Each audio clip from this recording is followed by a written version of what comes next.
And we're back. Sorry about that. Good thing that the game allows me to continue right where I was.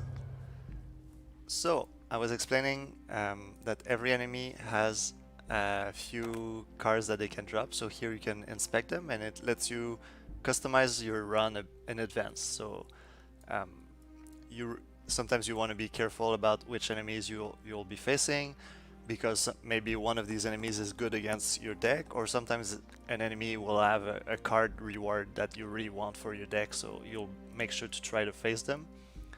In general, these elite enemies have better drops, so I'll try to fight them here in the way to this boss.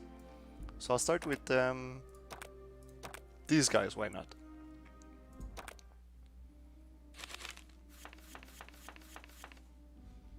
So in this game you have a mana bar like most of these deck builders, although unlike some of those deck builders you also have mana cards. So every time all of these mana cards add mana to your bar, and then you can it allows you to pay for your spells.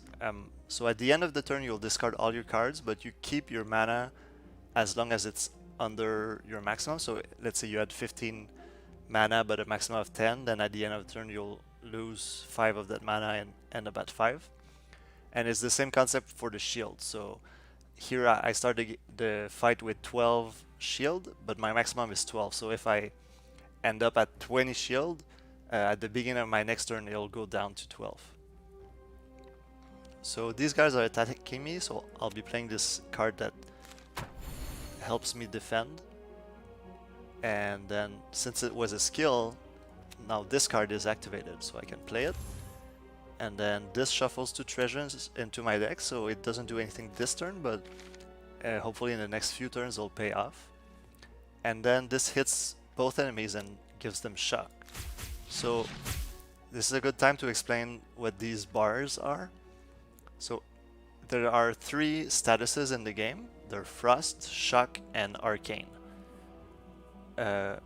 Each of them you have to fill a bar until it's full in order to trigger those statuses, and when you do, they'll all do something different. So Shock gives a debuff that increases the damage taken of the next attack by 100%, so it doubles the next damage they take. So every time I give them enough shock to fill a bar, then my next attack will be a double hit. Frost essentially stuns them for a turn. When it's full, it gives them freeze, and then they won't be able to act for a turn. And oh, we didn't hit Arcane, but Arcane is a bit more complicated, but when you fill the bar, it deals damage and then it reduces the duration of their buffs. So now I'll end my turn and the enemies will attack me a bit, and then I'll be able to play again. So here I drew both of my treasures, so I'll go right ahead and use them to draw a bunch of cards, which is always something that you want to see. Then this card gives me some growth and wits, but which are buffs for my character, but it also gives me frail, which reduces the shield and healing gain of the next card I play. So the trick here is you gain this, and then this card only gives me 2 shield usually, so it's great for consuming this frail debuff. So I'll keep playing my cards, and then here both of these enemies are taking double damage, so by using this I'll deal 20 to each of them. Then I can use this one to finish off this guy, gain some more mana, and now that I was able to freeze this enemy, and so they won't act on their next turn. And this card is really expensive, but it gives me shield and sturdy, which increases my max shield. But if I don't cast it and it's in my hand at the end of the turn, then it will heal me. So it's a great card to have in a deck with a lot of mana, because when you need it you can cast it, but otherwise it'll steadily heal you and keep you alive.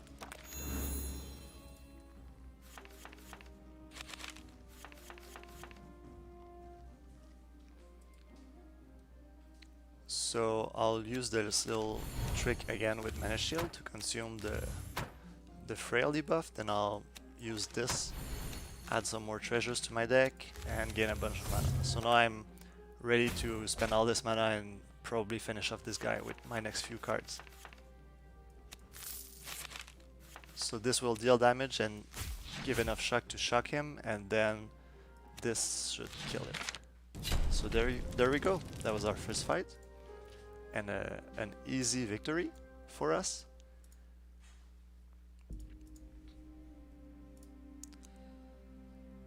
And now I'll get to choose another card. So I like this one, which increases the damage of the top spell in my deck by 20%. So it should be pretty strong in our deck, since we have a lot of spells that deal a lot of damage. And then I have enough energy for another card, and I'll choose this one. Why not? So it makes it harder for me to get frozen by enemies, and by myself too, if I happen to give myself some frost. So we said we were going to go this way, so we'll keep doing that.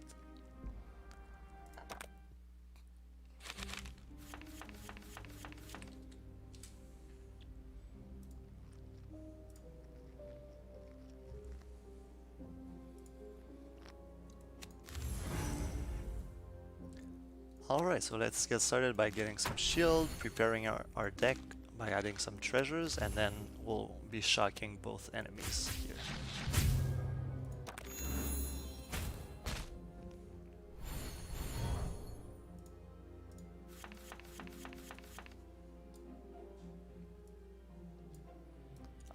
I'll move on to the next question on my list of all the questions that were asked in advance.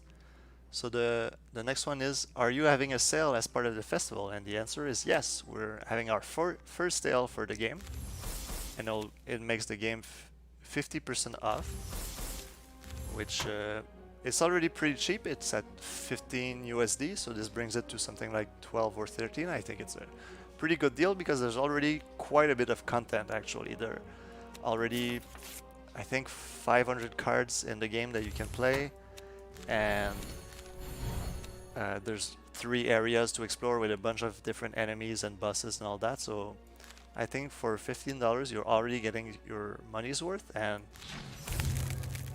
over time I have much more content that I'm planning to add, so that'll be pretty good to get it at this discounted price.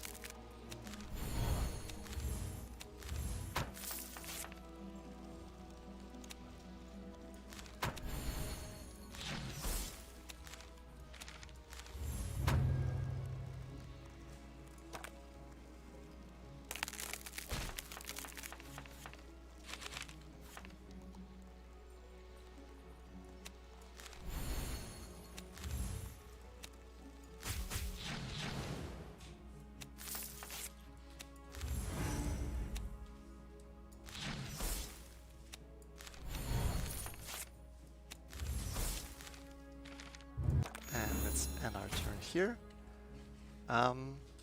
So the next question is, how many cards will be in version 1.0? So the answer is many.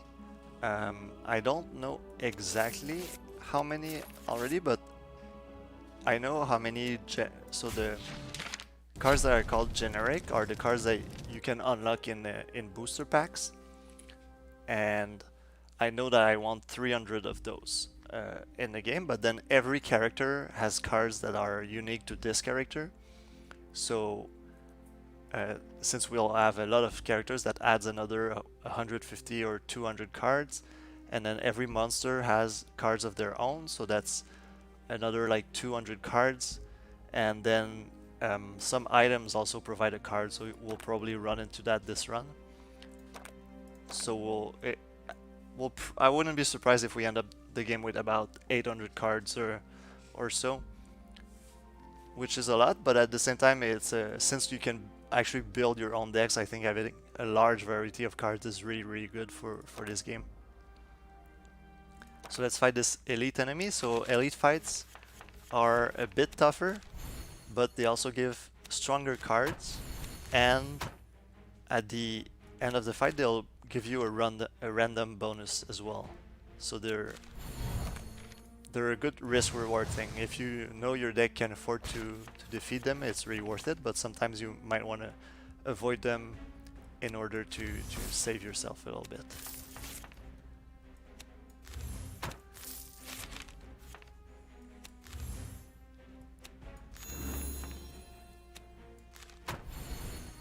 So we were able to play a lot of our defensive cards here, so this guy shouldn't be too much of a problem.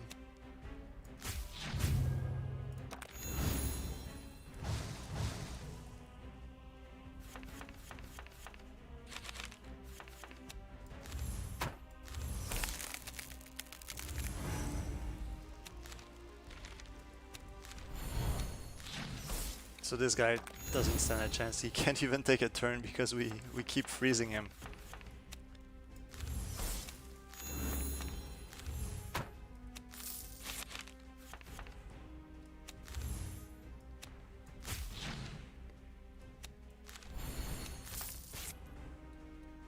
So they're healing on their next turn. Let's just...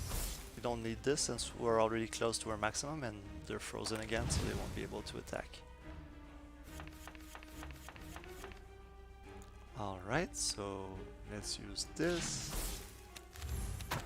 Create some more treasures. Draw. Let's see what the deck gives us. So right now might be the time to explain this debuff that keeps happening to me. So this is a new thing I just added to the game, which was to prevent decks from just looping infinitely and being able to do crazy things. Because the game has mana cards that you can draw, it was pretty dangerous and way too easy to make decks that loop infinitely. So I had to keep making the cards that draw other cards less and less interesting, and that bothered me. So this patch I added this mechanic where every time you draw 6 cards, it increases the cost of all subsequent cards you draw. And this allowed me to buff all the card draw back to a more interesting level, but it does prevent you from going too crazy since you effectively can't loop your deck infinitely now because of the increasing costs. So I think it's a good compromise, and it really makes it a lot more fun when you play your fair decks to have card draw like this one that only costs 3 mana to draw 2 cards, which is a really good deal, without being worried about like ruining the balance, because you can always play your whole deck every turn. Although this deck that we're playing now is extremely strong, and we keep playing many cards per turn. So here, since that was an elite fight, I get a special bonus, which is to remove 1 card. So I'll hit that now, and I can try to trim my deck a little bit, maybe remove a card that's less interesting. I think for us, maybe it's this one, because we keep hitting a lot of mana, and I don't think we need to have this much mana in our deck, so I'll remove this one.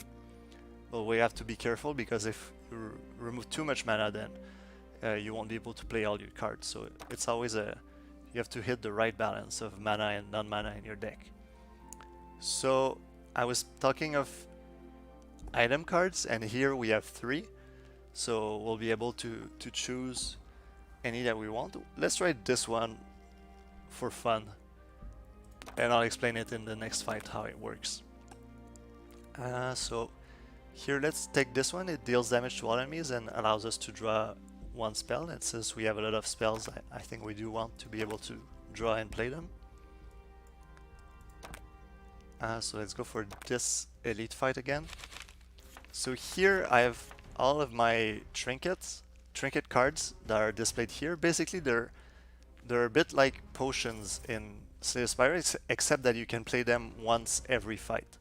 So this one, for example, if I can use it to finish off an enemy, it'll give me 3 bonus maximum health, and this maximum health remains for the whole run. So I have to, if I can, I should try to time my turn so that I can finish enemies off with this trinket. And so this card is a transform card.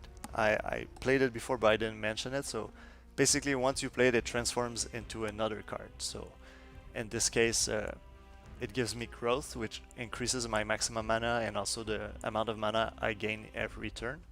And then it lets me use all that mana by having a card that draws cards. So I'll start the turn with this.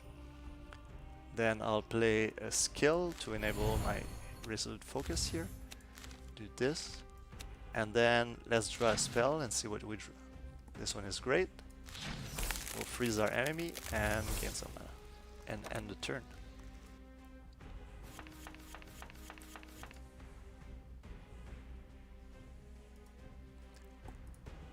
So let's increase the damage over top spell. Draw some more cards. So this guy is attacking us next turn, so it's worth it to play this card. So that we have some shield. And then I'll draw with my treasure.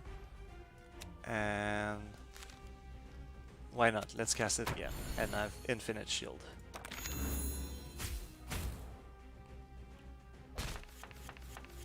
So the next question for the Q&A is, do you plan to add any new status effects in the game?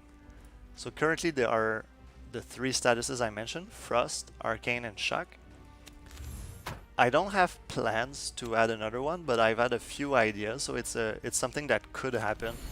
But I think it would be more of an expansion DLC than in the base game right away, because I think the 3 statuses are a good amount for now, and it's already relatively confusing the first time you see them. So I wouldn't want to overwhelm new players with all these status bars, but maybe in the later version I could see adding a 4th or maybe even a 5th one. I'll just have to make sure that they're interesting on their own and that they don't feel like they're just a worse or better version of an existing status in the game.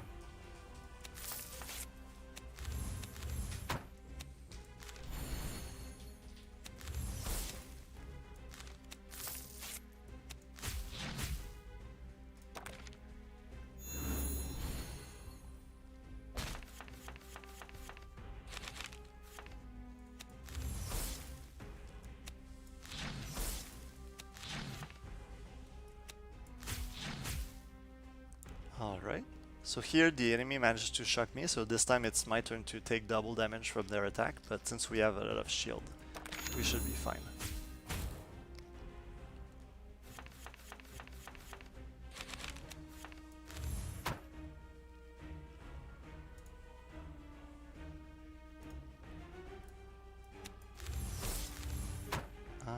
Can we finish them this turn? No, but we can increase the damage of our next spell, so that... And this only deals 5 damage, so it's not enough to kill them right now.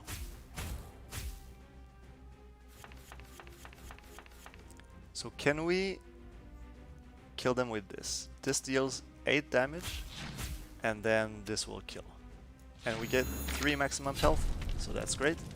We'll try to do this every fight if we can.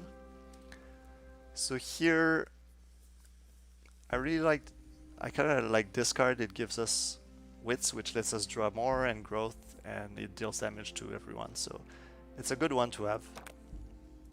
And now, since we just did get that Sublime Blast, I think we can use our remove on this one, since they do similar things, and we won't have to worry about the Frail anymore.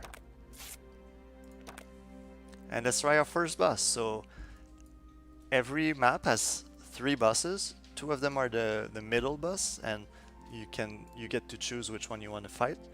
But then there's the final boss. There's only 1 of each, and we think it's pretty fun to have these challenges in the middle of the run. It makes every run different, but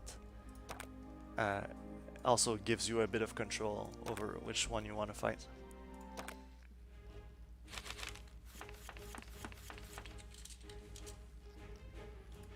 All right.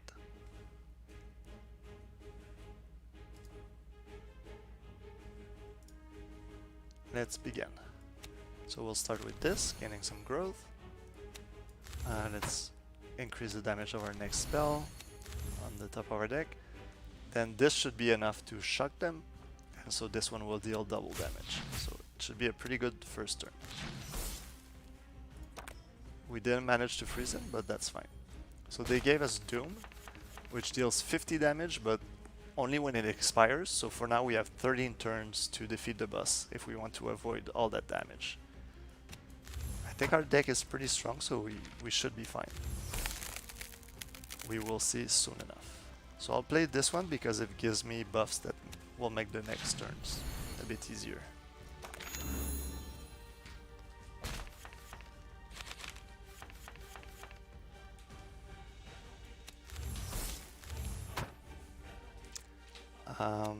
Alright, let's draw some cards with our treasures. Let's keep buffing the top card of our deck. Then next turn they're attacking for 15. So I think it's worth it to play this one. And then let's try to deal some more damage and increase their shock.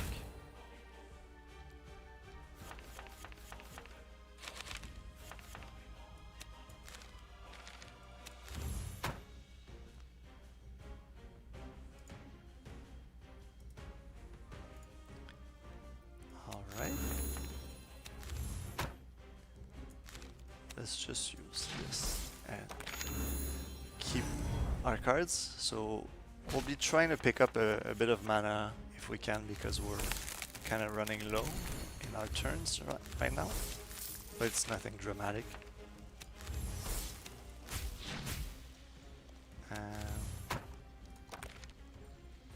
So the next question is, what are your biggest inspirations from the game? So I kind of mentioned it before, but I don't mind repeating myself. It's so obviously Slay the Spire is a big inspiration in the genre, but the game that actually inspired me to make this one was Pirate Outlaws, which is another deck builder, but it's mostly popular on their mobile version is more popular, and I really liked the way that they made the game, so I worked both on Steam and on mobile, and they had a lot of design decisions that made the game more interesting to me than Slay the Spire was. And also they had I use a similar animation style and to them that is very simple, and since I'm a very small team of developers, of mostly me and an artist and then a few more are helping me here and there, I really wanted to have an art style that was easy to make and didn't require too much money or time. So yeah, that was a huge inspiration for me, and that's why I also made the game. I always update it at the same time for mobile and for Steam. So the game is really multi-platform in that regard, and I think that's really great. And obviously the other inspiration is Magic the Gathering, a game that I've played for about 20 years or so. So it was really a huge part of all my childhood and my college years and all that, and I really enjoyed the concept of like fine-tuning your deck and making them and then finishing a run and being like, oh okay, while finishing a game or a run and seeing this card that was not quite the best, so okay, I'll cut this card and replace it with this one, and all these experience that you do, that was really fun for me. So that's something I wanted to replicate in this game if I could. So those were my big inspirations. The next one is a forbidden question. It asks, who is your favorite character? It's like asking which children is your favorite, so it's really hard for me to enjoy, since all of them I spent so much time and effort like making them, fine-tuning them, and making really sure they're fun. It's really difficult for me to find one that's like, oh, this one is my favorite. But yeah, so it's a bit of a boring answer, but I really can't say for me, because every character so far at least is so different and unique that they all have they all have something that makes me like, oh, this aspect of that character makes him my favorite for this, you know. Like Raoden here is a bit on the simpler side in terms of character design, but he's still really fun to play because you'll have lots of mana, you can cast big impressive spells that do a lot of damage, and all those things are just really fun to play with, so he's a really fun character.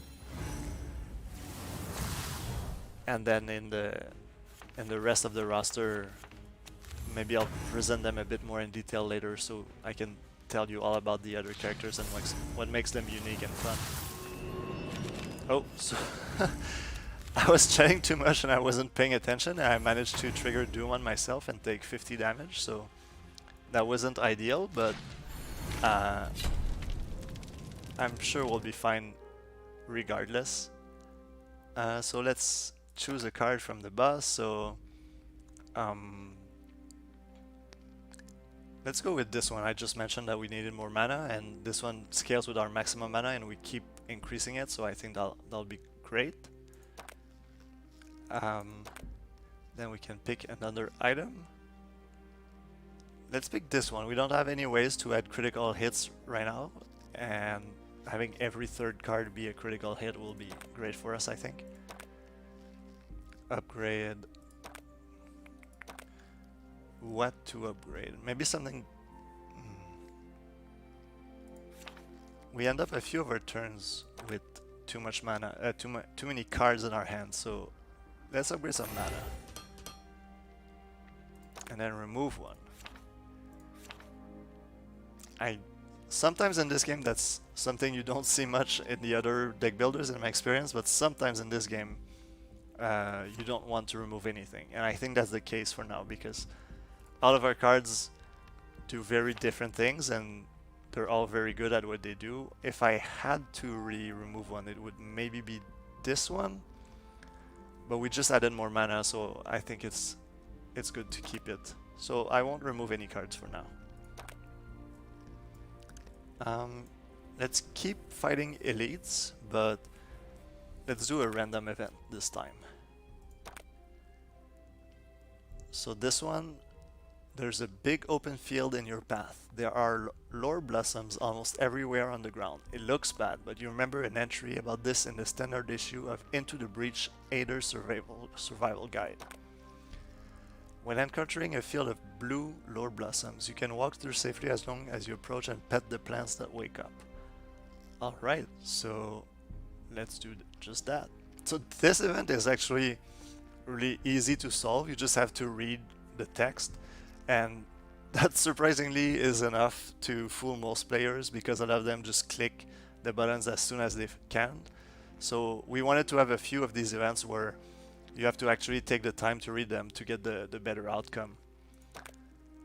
So we managed to make our way through, and we'll detour to a caravan to get a special item. And there we go. We have a special armor from the caravan. And that was the event. So it was all about paying attention and taking the time to read. Let's go for this guy. So let's start with this, and then let's use this to grab a spell. And so this turn we didn't have a skill, so this card won't do anything for us, but that's fine.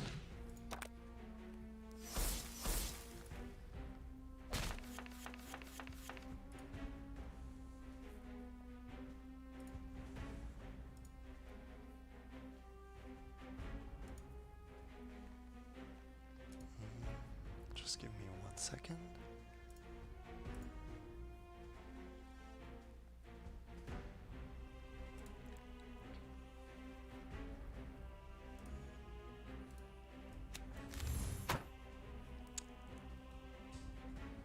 All right.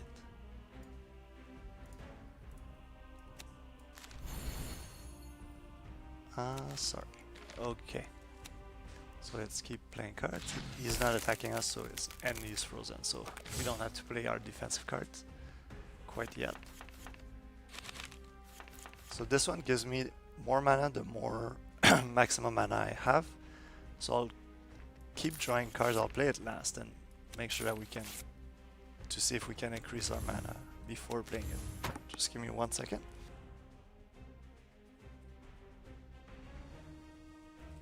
Sorry, I had something in my throat. So let's try this. It'll increase our maximum mana and make this one even better. And we can heal a bit and draw more. And so this one will heal, gain a shield, and so this is really good, especially since they're attacking us and we're still missing a bit of health. And then this guy, oh, he only gives us 2, so if we use this it won't freeze us yet. We'll be at 17 frost. Oh, we did get frozen, so yeah, it's distracting for me to stream and play at the same time. So here we had to skip a turn because of the frost we accumulated, but we should, I'm sure we'll be fine. I'm not yet a veteran streamer where I can be fully effective at both streaming and playing. So here we see the stopwatch that we picked up. It has this green surround saying, so it tells us that it's active. We just played 3 damaging cards, so the next one will be a crit. So we can see that reflected here with the little exclamation point and 100% crit chance. So this one deals 18 damage and this one did 15, so let's use the stronger one. And then we shocked the enemy so that this one will deal even more damage. And then we'll get frozen next turn, but that happens with this guy. Oh no! We almost got frozen. My bad. So there's a trick when you're fighting this guy, and it's that you can freeze yourself on his shield, and if you do that during your turn, you'll lose your current turn, but you don't lose the next one. So for example here, this freezes me and it ends my turn, but since I was already done with my turn, it doesn't matter. Hello, Amamiya. Welcome to the stream. And so let's keep playing. I think this guy is pretty close to dead. Still more damage. Can we kill him this turn though? And yes. So here I'll explain another concept of the game, which is the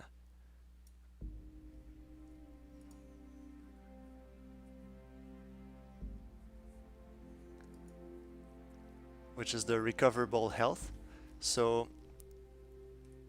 this was a concept that I took from an arena game called Battle Right, where the lower your health gets, the less you can heal it. So there's a cap on, like in Breach Wanderers it's 15 health, so I can only heal 15 missing health. So in Battle Right, since it's an arena PvP game, it was to prevent the match from being infinitely long with players healing back to full health every few seconds with healing abilities. But in this one I really like it because it allows me to balance the healing cards in the game. Like in some other games, like for example in Darkest Dungeon, sometimes when you're very low on health, then the best solution is simply to try to stall the game as much as possible and loop your healing spells on your characters until you've fully healed. And I think that's really boring to do, but sometimes you feel like you have to because you still want to heal to your maximum. So in this game you can do it a little bit, but you only have 15 health that you can heal, so it ends pretty fast, and I think that's a good balance. And there are cards that increase this recoverable health, and some characters have a higher recoverable health also because they're based more on healing and taking damage and all that. But so yeah, it's a bit confusing at the very beginning when you're wondering, oh, why is my maximum health going down? But once you get used to it, I think it makes a lot of sense, and it makes the flow of the game feel a lot better. So this card is pretty cheap, but I think while we don't notice necessarily that 20% damage boost, I think over time it has a good effect, so I'll keep taking it. And I think this will be great. So Mighty is a simple buff that increases all my damage done by 30%, and since we don't have any cards that give give us mighty. I think it's good to have an item that gives it. And then should we remove one more card? I don't think so. I like all my cards, so I want to keep them.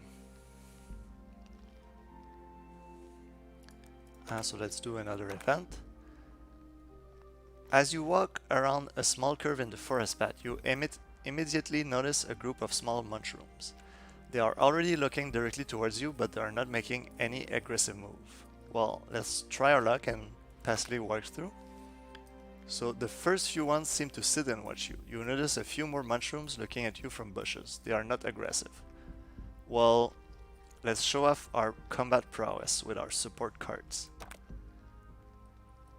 After seeing some combat buffs and your weapon at the ready, the intimidated creatures make a reward pile and quickly all run away. Perhaps that was a tad too aggressive. Well, at least we got some rewards out of it.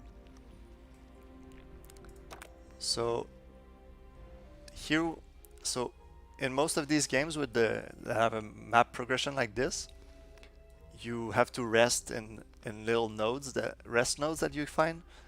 In this one, you can access your rest at any time here, but you have a limited amount of them, so you have to choose carefully when you use them. Since we're right before a boss, I think it's a good moment to use one. And so when you rest, it triggers like a small event that's also randomized like the others. This one lets us choose between 3 buffs. I think I'll simply increase my maximum mana because we're very mana hungry, and the more mana we have, the better it is. Especially we have this card that scales with our maximum mana, so if we can have more mana, I think it's good.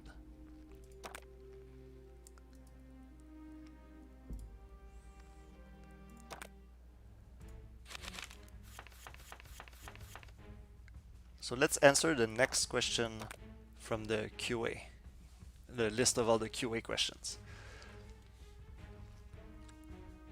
What is your biggest inspiration for the art? I think this is a great place to talk about that, because I really like the art of these guys and the little mushrooms too, and even this character, I really like him as well. So I mentioned it before, but in terms of the flat 2D, almost cartoony style, was from the game Pirate Outlaws, which has this a very similar vibe, but we made it a lot more rich, especially with these nice backgrounds with all the mushrooms and these little mechanical constructs and all that. So that was a little bit of inspiration. We took it a bit further. It's also inspired by our previous game, which is called Guildmasters, which is a kind of RPG manager game on mobile. And some of the enemies and characters are taken from Guildmaster, and the game is in the same world, which is this fantasy sci-fi world with magic but robots as well, and a little bit of sci-fi like that. So that was most of our inspiration, and the rest of it is just I like to give a lot of freedom to when I work with artists.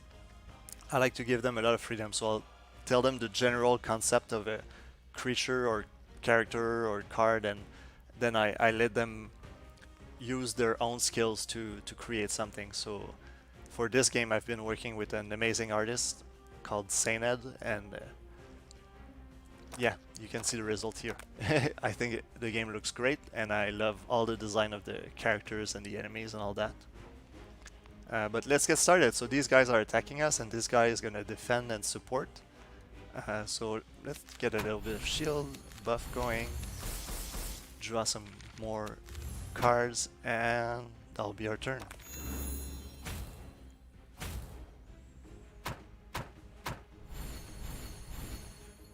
So Dead Spores means that when they die, they'll give 1 powerful, which increases damage done to all of their allies. So this fight is a bit tricky because of it, but I'm sure we'll be completely fine. So this deals damage to all enemies. So because of their Death Spores here, if we can kill them relatively closely together, that's gonna be a good move for us. So we'll try maybe not to focus down any one of them too much, if possible, but we'll see.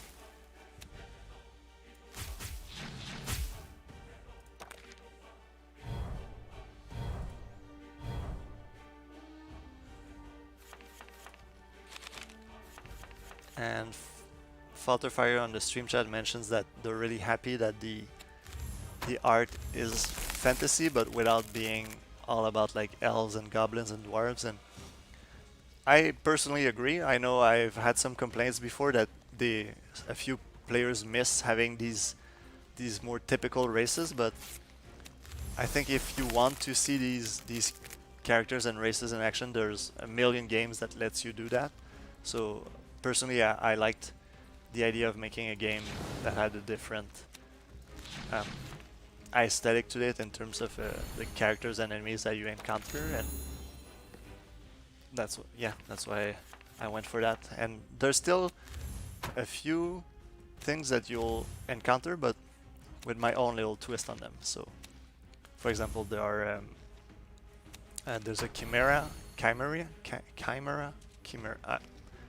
No clue how to pronounce that, but there's a this kind of monster in the game that's usually an amalgam of 3 different monsters, but we made the Canadian version, so it's instead of being like a lion, snake, or dragon and a goat, ours is we represent the Canada where I'm from, so it's a bear, a goose, a moose, and a beaver. So I really like that monster. It's probably one of my favorite in the game. So here I could deal 10 to both of these, but I actually want to kill this guy if I can. So I get some of that sweet maximum health bonus.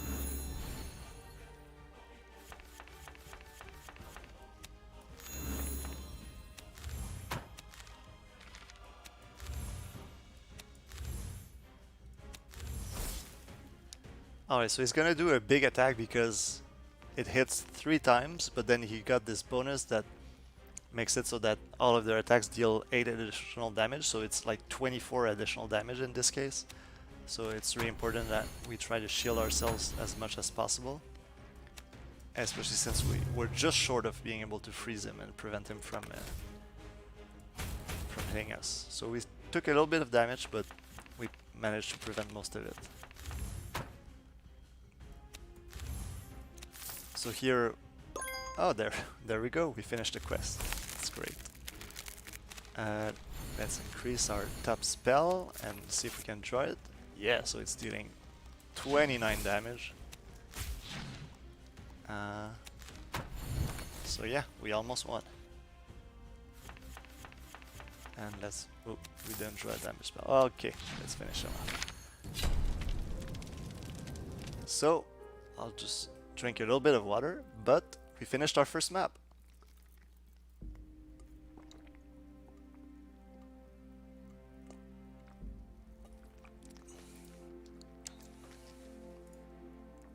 Go us. Let's choose a card. So this one draws a bunch, but I feel like we already have a lot of card draws, and I did call this deck like big spells, so let's just take one of the biggest spells. So it deals a bunch of damage to the first enemy, and then it helps to freeze all the others, so I think it should be pretty good for us. So this card allows us to copy 2 non-mana cards in our hand. It's a very good item, especially when you have a lot of mana to cast all these cards.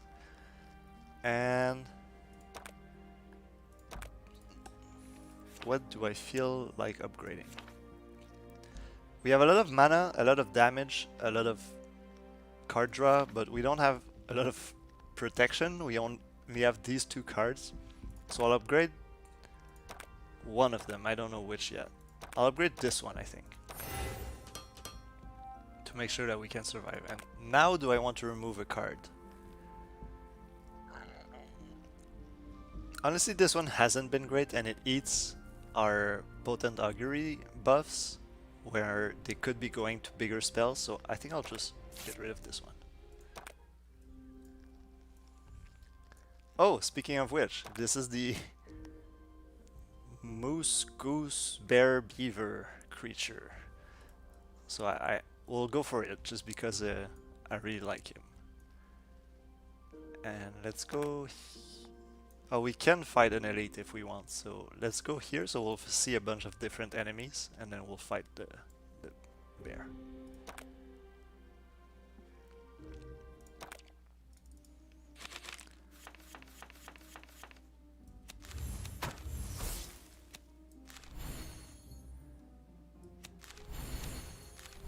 Oh, so this is enough to freeze him, so we'll avoid all of these ridiculous damage that he was intending to deal us. Except that now he wants to heal himself in addition to dealing damage.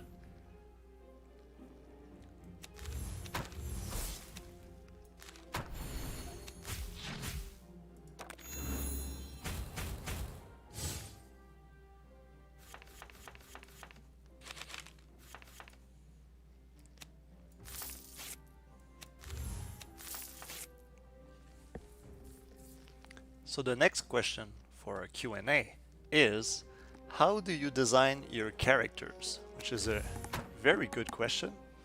So we do have many characters in the game, with 6 already, and with 10 and even more planned. Like, how do I design all of these characters? So I'll usually,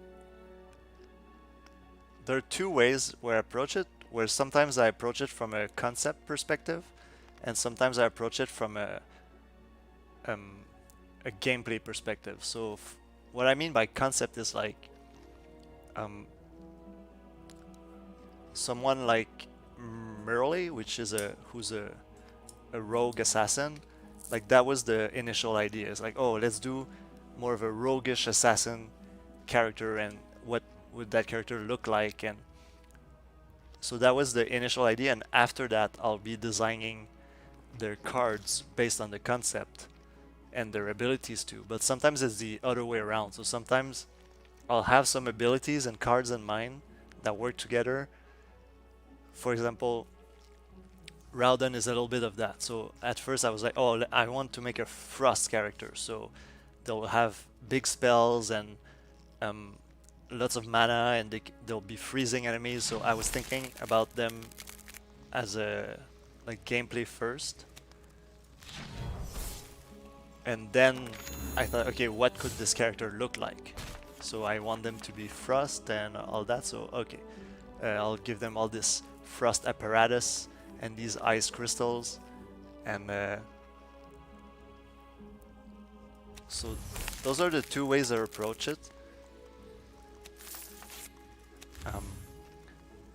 For example, another character that I quite like is Ina, who's a kind of an explorer. So that was more, I had no idea what the gameplay would be like for her at first, but I really wanted a kind of Indiana Jones adventurer character. And she ended up really being maybe more of a tinkerer than an Indiana Jones in terms of how she plays, but still the general concept at first was of this explorer and person with a lot of tools and items that they can use just at the right moment to save their caboose from trouble. So which one deals more? 35. And wait. Let's try to kill with this. We'll just finish the fight.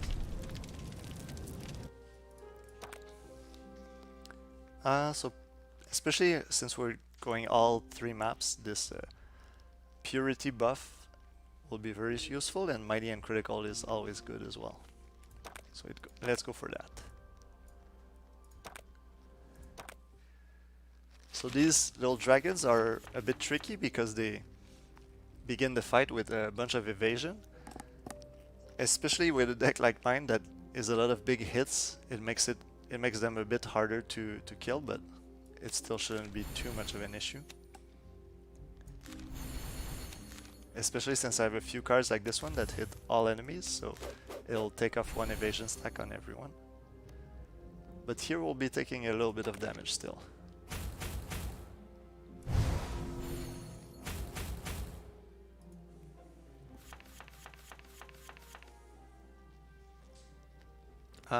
So Vlad is asking if I have any plans to expand character color customization. I was fine with having the customization as it is, but Syned is pretty insistent about going from 3 colors to 5. Yes, exactly. So it will probably happen eventually. I'm just not sure when exactly, but during the UI rework, it might be the time where we actually do that change and allow you to choose from 5 different colors. Well, to change 5 different aspects of each character instead of only 3.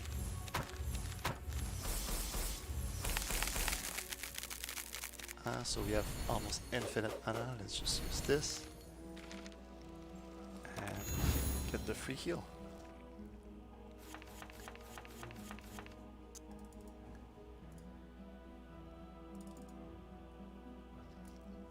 So the next question from the Q&A, Sainted confirms that they are very insistent about it.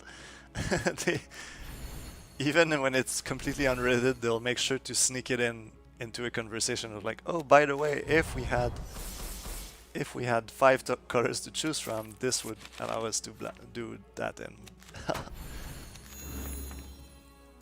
but that's why I love working with other people and artists especially, because I can have a bit of a rigid way of thinking, but sometimes they'll want to make sure that the game really looks great and feels great, and that it really reaches the best it can be.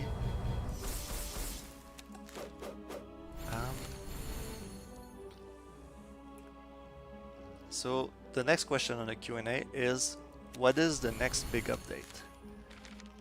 Well, I'm glad to say that yesterday we released a pretty decent update to the game, which added about, well, it didn't add that much stuff, but there are a few good mechanics that were added to the game, and we also added, well, we changed a lot of the game's balance to make it more balanced. There was a little bit of nerfing, but most of it was just buffing strategies that were a bit lackluster, and a few characters as well. So I noticed in the data and with people just talking about it that a few of the strategies weren't as effective as the others, so there's a lot of cards were modified to make sure that they feel more useful and that people want to include them in their decks, and that they're fun to play with. So that was the patch that was released yesterday, and the next patch we're working on is actually a complete rework of the game's UI. So we've already started a little bit. Like this patch, we added these little boxes that don't look great, but they convey more information. And this bar here, where we show all of the game's, well, all of your character's items that have an effect during the run. But what we really want to do is make the UI look pretty, like especially like this top bar here, the little background here, and all these boxes. Like, there are some elements that are hand painted and look pretty great, but there are some others that are like this little bar here looks a bit on the cheap side, and the cards as well. So that's the next big patch, is remaking all of this to a more professional level, and I'm really excited about it, because I think it'll really bring the game to the next level visually. And like, we see boxes here, like the art of the card here is good, but the card itself is a bit lackluster, like these things as well. Like this spyglass is wonderful, but then everything around it needs a little bit more love. So that's what we'll be working on in the next patch.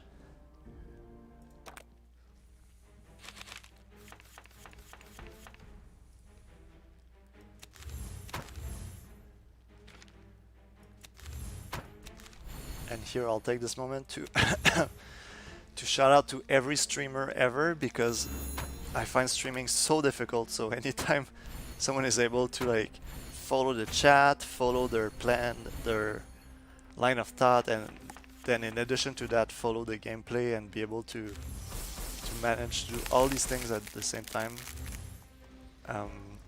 I find it really impressive, because especially because I feel like I'm not great at it yet, but I'm a little bit better every time, hopefully. So this should work out fine. So the next question on the Q&A is, I have played your previous game Guildmasters. Are there any connections between the two? So Breach Wanderers takes place a few years after the event of Guildmasters, but they're very much in the same universe, and some of the characters from Guildmasters will be found in Breach Wanderers. So Merle is one example. She's a playable character in Guildmasters, and she's also a playable character in Breach Wanderers. I don't want to introduce too many characters as playable characters because I feel like they've already been, their concepts have already been explored, but I really like the idea of including them in the game in other ways. So maybe you could run across them in an event, or maybe they could be there to give you a quest or something like that. So we will see more and more connections with Guildmasters as the game progresses, especially since one of the patches, like the storyline patch, where we will be adding like more quests and dialogues and things like that. So I'll probably use that opportunity to have a few callbacks to these characters from the previous game.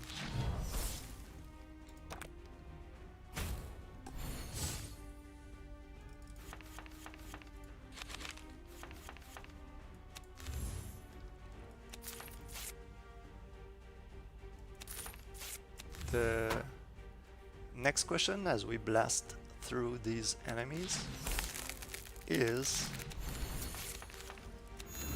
what are the most essential skills to become a game developer? And this one is tough because being a game developer is so many things. For example, I myself, I'm doing like maybe 4 or 5 or even more jobs, since we're such a small team that a lot of the work falls on me. But if you want to be like, oh, a programmer for a big company, then it's a whole different thing. But the most essential, let's say in my context, like if you want to, you know a little bit how to code, you know how to design, but what do you want to, you want to make your own games and sell them and do that. What are the most essential skills? I would say that it would be like being able to scope your game properly, and so to find like, okay, so these are my skills, and this is a game that I could do in a reasonable amount of time. Because a lot of time I'll see new people that are just getting started and they're like, oh, I'm making like the next Skyrim or something absurd like that. Like Skyrim was made by maybe 100 or even more people. Like, don't give yourself so much pressure to do such a huge, complicated game. At first, you should be doing like very small games, and then even Breach Wanderer, like, it doesn't have animations, it doesn't have like real-time controls. It's still, there's a lot of complexity to it, but it's still overall pretty simple, and even that is taking like many hours to make. So that's a really important skill, is being able to like downscope your games and really find like a core concept that's really fun and that's achievable as well. Because it's so much better to have like a game that's maybe a bit simpler but that's finished, rather than have like this huge game that's 10% done that you can't really do anything with.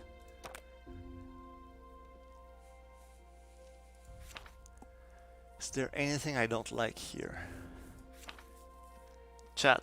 Is anybody, can anybody in chat tell me if I need to remove a card?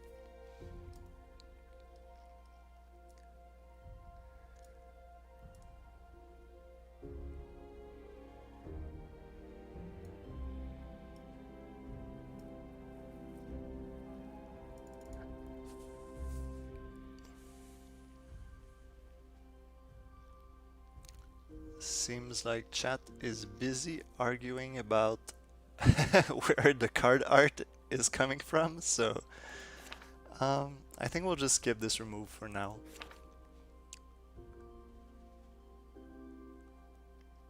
Yeah, why not? So we'll keep going towards the camera. Yeah, I won't. I'll just pronounce it like that, then doesn't matter if it's right or wrong.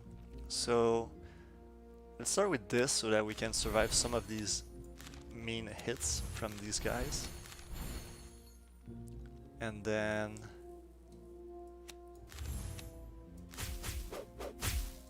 get evaded by a few of them. So we'll take a little bit of damage, but nothing too dramatic. Especially since the deck has quite a bit of healing, so we're fine taking a little bit of damage here and there. For example, here.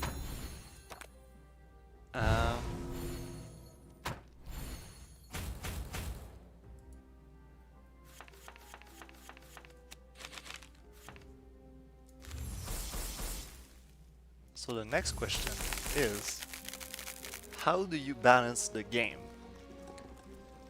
Well, there are a few ways. For one, I do have analytics set up, so I can see like, oh, what are the win rates of each character on each death, which fights is maybe too difficult compared to others. A lot of it is playing the game a bunch. It sounds a bit simple, that just like, oh, play your game and it'll help you balance it, but I found that many developers don't play their games themselves all that much, and usually it kind of shows. So that's one recommendation I can give everyone. Just take the time to play your game, and because a lot of time I can hear developers saying like, oh, I'm too busy making the game to play it.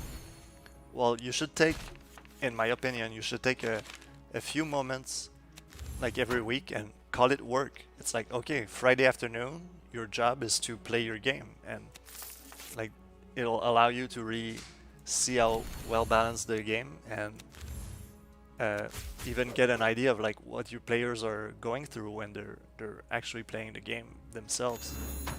So that's something I try to do as much as I can, and especially at first it's important to play it a lot so that you have a good idea of how the game plays for future balance. So later on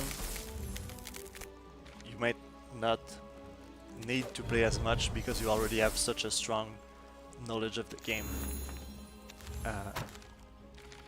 But then again, that's the first step, so playing the game yourself a lot, but then the next big step is, for me, it's using a lot of testers and really listening to their feedback and reading it. And it's not only like, oh, players are saying this so I have to change it, but combining their experience with your knowledge of the game lets you really, that's how I personally achieve a good balance. So like, if players are saying, oh, I feel like this is too strong or too weak, since I've played the game a bunch, I know like, oh, okay, how can I use this to make a good balanced decision, which might not always be like what the player is saying, but every time a player says something, it's always important to listen, even if what they're saying isn't always like the cause. For example, if they say like, oh, this boss is too strong or the game is too hard, like the solution might not be to make the game easier, to nerf this boss, but it might just be like explaining some concepts better, or like modifying some other aspects of the game. So it's really important to find the root cause of like why this player is saying this thing about the game. So it's a bit of a messy answer, but balance is pretty messy as well, so I think that's fitting.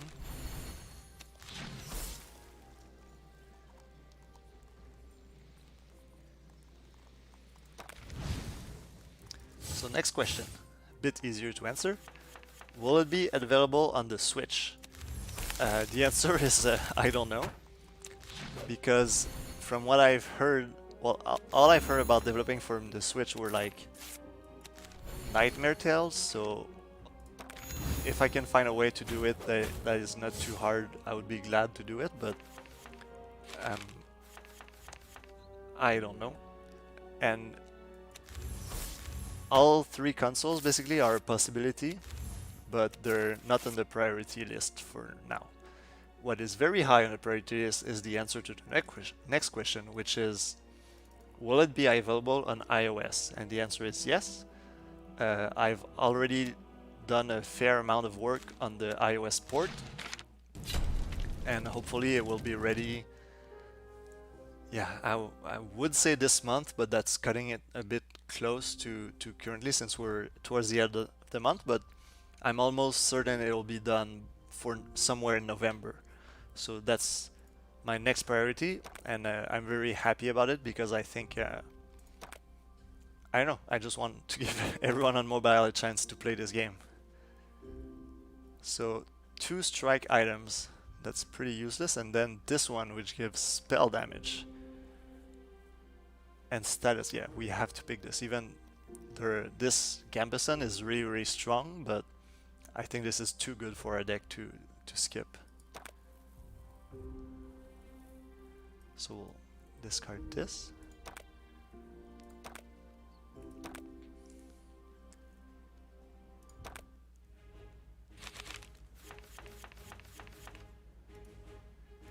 Next question. Do you charge for card packs? The answer is no. Um, to me, it's a single player game, and I love card packs because I love the feeling of opening, and I've played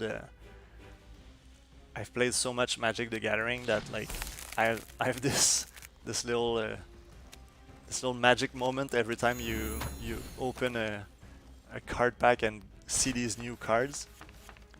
But the goal of the goal of the packs in the game is to get that feeling of like, oh wow, I'm opening new cards. It's not to try to get as much money from the players as possible. So the card packs are just unlocked through the in-game currency that you earn by playing and completing quests, and yeah, and like you can't even get duplicate cards, and you only need to unlock each card once. So the packs are really just a mean of progressing through the game in a fun and exciting way, rather than being a way to really like get as much money as I can. And since I'm also like since I'm a very small team, that's another advantage, is that I don't need to like, because I can't blame some of the mobile games out there that try to get like hundreds and hundreds of dollars from their users, because the game costs millions of dollars to make, so they kind of have to do that in order to stay afloat. But for me, since we're just a few people working on the game, we don't need to make all that much money to stay afloat. So for us, we're not trying to skin people. We just want to make sure that people are enjoying the game and having fun, and that's it. Next question. Is the deck building optional? I went through it a little bit at the beginning, but yes. If you're not a deck builder, but you do enjoy the game's mechanics and visuals or anything like that, there is the option of using the quick play toggle, which lets you just play the game. It'll use all of the cards you've unlocked with the packs so far, so you'll still be able to play with all the cards in the game, but you'll be using a pre-made starting deck, and you also get some other advantages, since the game will obviously be a bit harder because of since you don't have the opportunity to build like the perfect deck. But overall, it's a very fun game mode to play, for me to play once in a while, but for some people it might be the main way that they approach the game, and that's completely fine. That's why I added it to the game. I want people to be able to play the game however they want.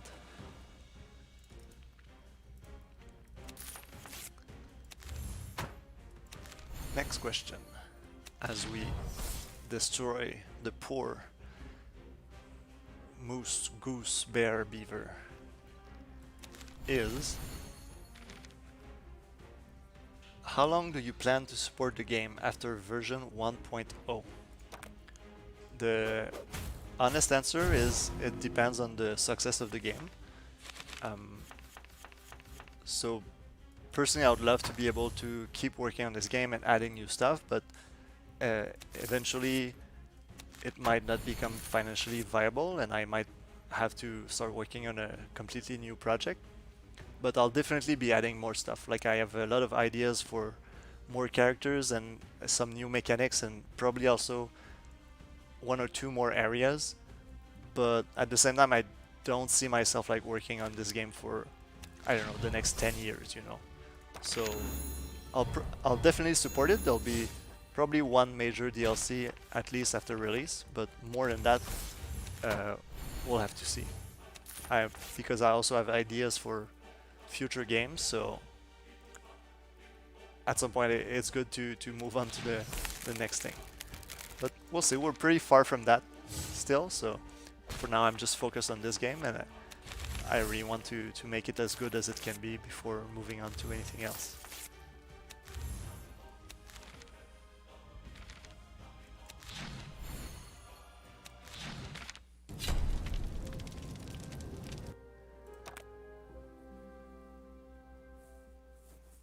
Blizzard has been really good. It's hitting really hard, but this might just be too good. Because I don't think we need that one. So let's just keep adding more mana. And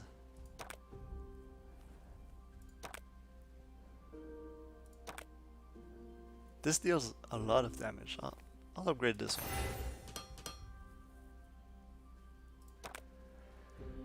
And now do I want to cut something?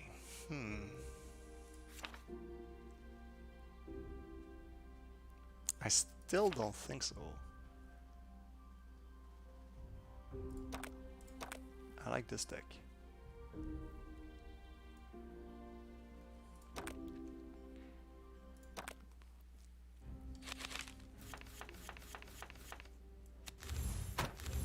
Okay, actually, I'll take a 2-minute break because I have to go to the bathroom, but I'll be right back.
And we're back. Can everyone hear me just fine?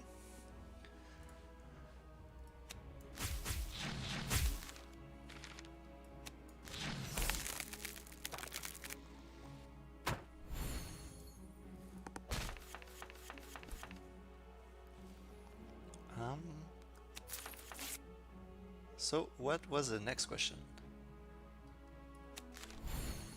Is there something you want to put in the game but can't? The answer is yes. There are many things I would love to put in the game, but I can't quite do it for various reasons. The primary of which right now is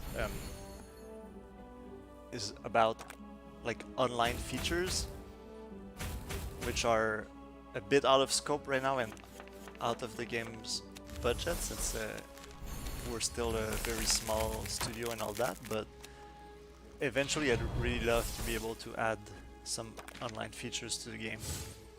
So we'll see, and hopefully we can. But I think that's the main thing that I would love to be able to add to the game.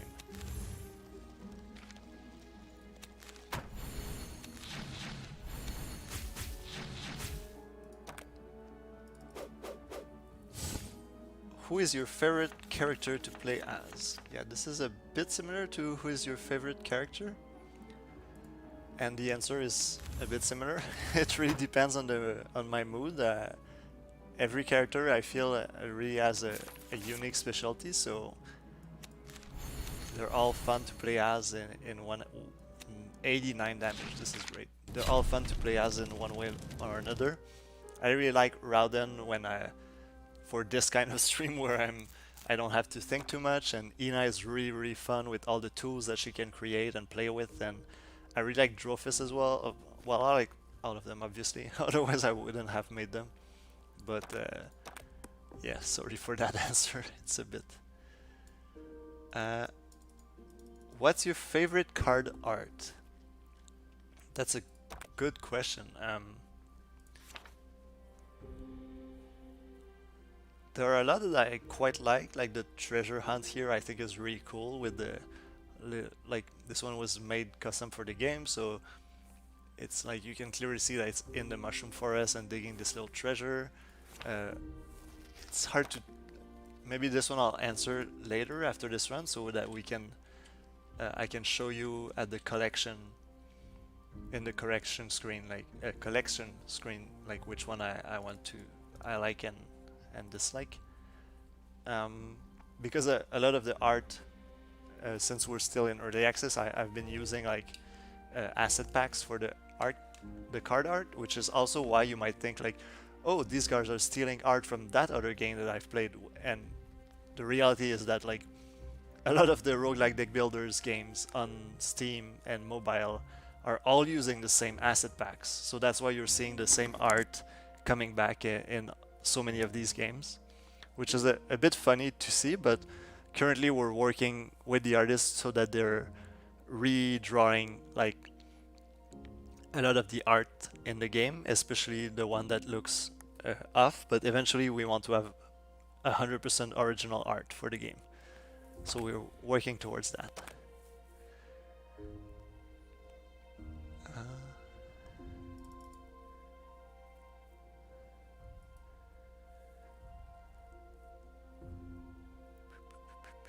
So someone told me yesterday that I need to slide down, and that's the better outcome. So should I heal the Nata? Sure, let's heal it. The poor, confused, aggressive critter surprisingly stayed calm. At least it doesn't have any bleeding from its fall now. It then rapidly slithers away, ready to continue the day and pretend this never happened. Sure.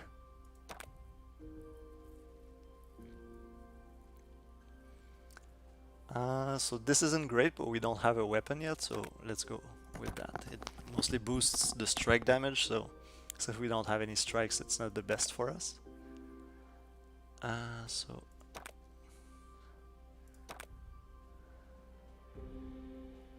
I think these guys have more things that I'm likely to want, so let's go here.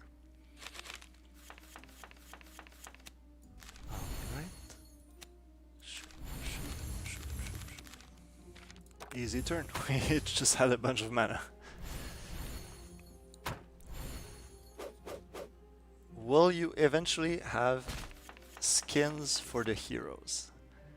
I don't know, because currently art is a big bottleneck for the game. There's only one artist and they have so much work to do, but it's something that I would really like to have. Like if every hero could have a few skins, and maybe you unlock them by doing like achievements for this hero, I think that would be great. So this guy has this taunt buff, which means that all of my ranged cards that can target any enemy actually have to target this guy. So he's a bit annoying, but, and especially since he gives all these defensive buffs, so he's really hard to kill. But yeah, we'll see if we can still defeat him. Starting off by freezing everything, I think, is a good way to start.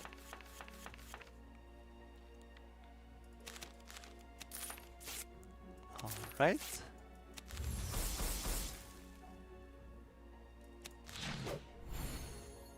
We're not taking too much damage, but we can play this and this.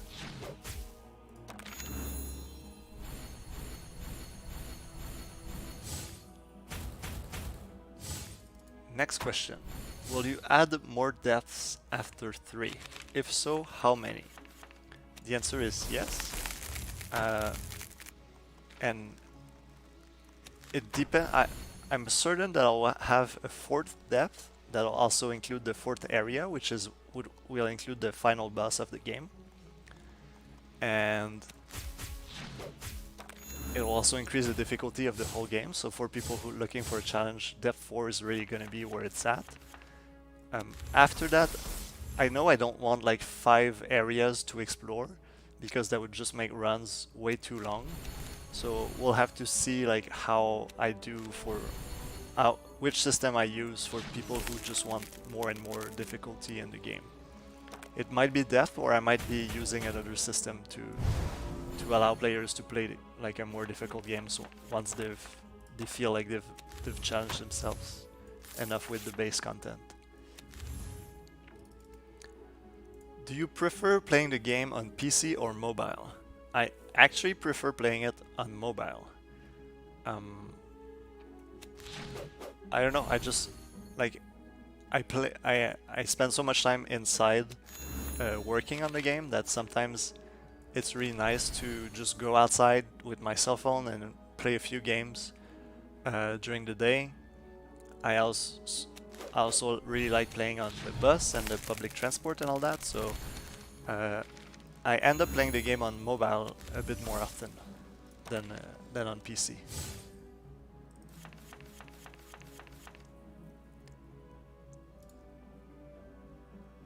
How long is the expected wait time between major content drops? So I'll be able to show the roadmap in detail later, but so far it's been about, the goal is to have them every like 3 to 4 months for each major patch.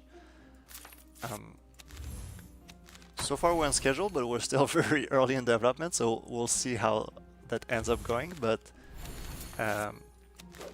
yeah, I don't want to. I would like to be able also to add like medium-sized patch in between the very large ones, like the one I just submitted yesterday, which doesn't like, it's not a major patch, but it still has a bunch of new stuff, and it's a pretty cool patch overall.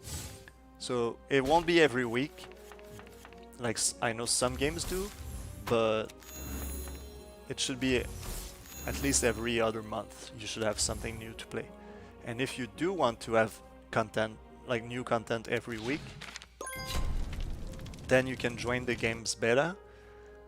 You have to do this via Discord, so you can join our Discord, and from there are instructions on how to join the beta. So with the beta tracks there, I'm able to post like every week or every 2 weeks. I'll post a new patch with like part of the new content, but sometimes it's a bit buggy, and sometimes there's just like half a character and it's missing a bunch of stuff and things like that. But if you want to take part like fully in the development process, then the beta is the way to go.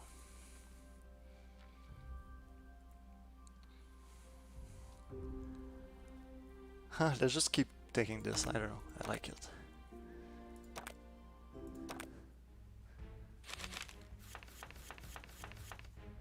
Alright, let's go for this boss.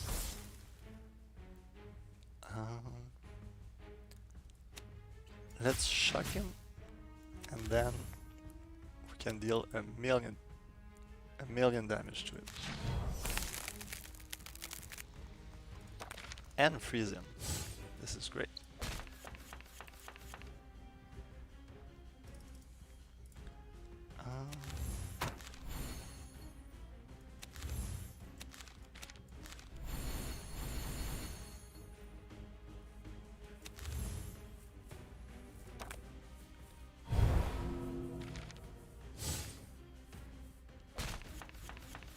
So the next question. Also, this guy gives us shrivel, so sometimes enemies will put these cards on top of your deck. So it basically steals 1 card draw from you, but then you still have the option to draw this card at the cost of 3 life and 3 shield. So, because it's a concept that's pretty that occurs a lot in these kind of games, but some of them it's really like sometimes it's too much. Like it's the enemies are preventing you from drawing all but one card, so your whole turn is just playing this one card. So I liked giving the players the option of like, okay, do you want to? You can still get those cards, but you'll have to sacrifice a little bit of something here. But since we have a lot of healing and shield, I actually don't mind drawing these cards with shrivels.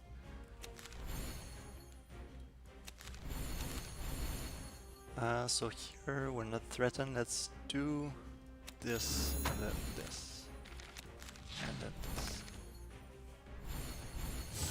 So next question. What got you into creating games? Well, I started creating games when I think the first game I created I was like 8 or 10. I was in primary school and I made like it was called Paper Wars, and was a game that you played on a sheet of paper with your friends by drawing your. It was like a turn-based strategy games that you played by erasing your units and then moving them a certain distance according to their stats, and that was like one turn. So that I started really young, just designing games, and then I was DM in Dungeons and Dragons for a long time. So I've always loved creating worlds, creating games, like creating rules and all that. But on a professional level, what got me into making games was actually not making games. Like I did a few internships at normal gaming company, non-gaming companies, and I found it dreadful for me. Like I needed something more than just like working and doing stuff for business companies and all that. It wasn't enough for me. So when I finished school, I decided to really make my own game, so to put on my resume, and then I applied to like every gaming company I could find, and that's how I got started.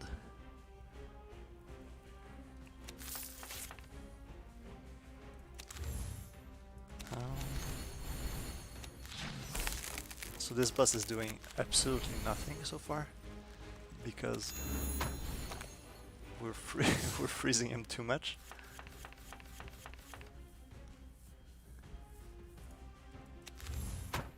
Will we ever see other Guildmasters character in Breach Wanderers? Yes, and I went over this before. I'm not sure if they will be as playable characters, but I already have plans for including one of these characters in the game, but you'll see later how exactly I did that. Will you ever add new music? It could be cool if each character had a theme that plays at one point.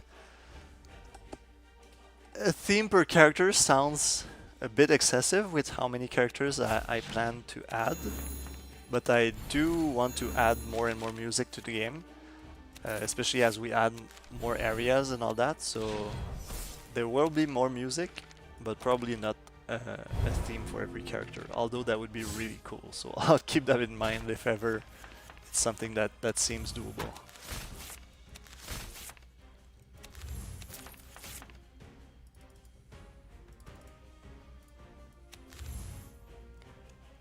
And the final question on the list is favorite deck to run. What is your favorite deck to run? That's a really good question. I honestly really like the kind of deck I'm doing right now with big spells and a lot of mana and card draw. Like it feels like there are a lot of decisions to make every turn, and that's something that I find really fun.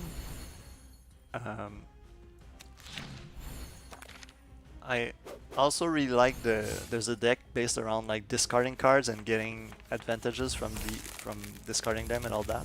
I think that deck is really fun. And yeah, I try to make a lot of fun archetypes for me so that I'll enjoy most archetypes in the game, but yeah, those are probably some of the highlights for me.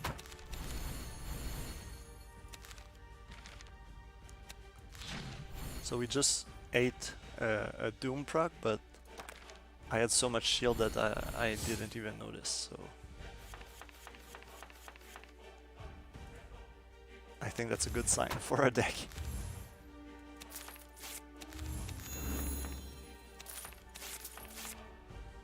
We're going a bit crazy every turn. But oh, so if we do this, then we can finish him off with our Thirsty Fang and gain 3 maximum health.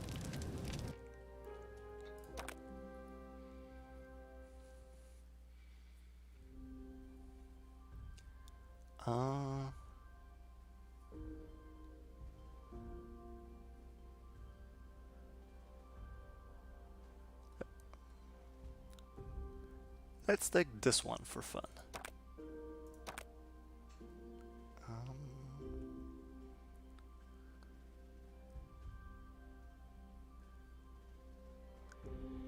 Here, if we take this, we can get rid of that. Then let's upgrade that one, just why not? And I still don't want to remove anything. So this is the third area of the game with new bosses, new elite fights. I really like this enemy, which is like a big ooze filled with treasure, and I made them so that they're really strong, but as you hit them and deal damage to them, they give you treasures which allow you to draw more cards, so they're a really different fight and really fun, but sometimes they can be really punishing. And then the boss this run is this one, but we're nearing the end of the 2-hour stream, so I'll actually go back to the main menu.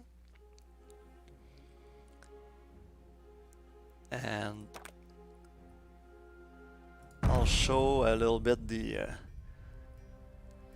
collection of cards, because one of the questions was about like my favorite art, and I have to say that some of the new cards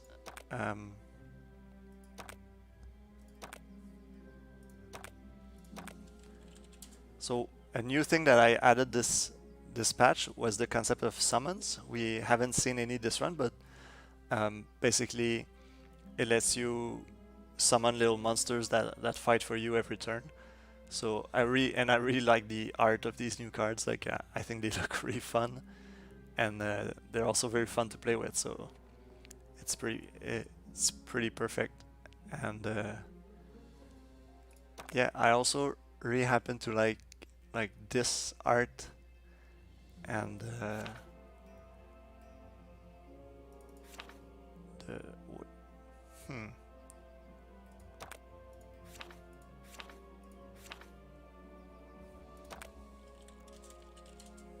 this one, yeah. I don't know. I think the colors are great, and it's just a very clean looking sword art, and it's a fun card as well. So yeah, that will be it for our Q&A stream. Thank you for everyone for tuning in, and I hope if you haven't played Breach Wonders yet, you give it a try, and you can play it for free on Android and see if you like it, and it's on sale on Steam, so it's a great time to buy it as well. Thank you everyone, and have a great day.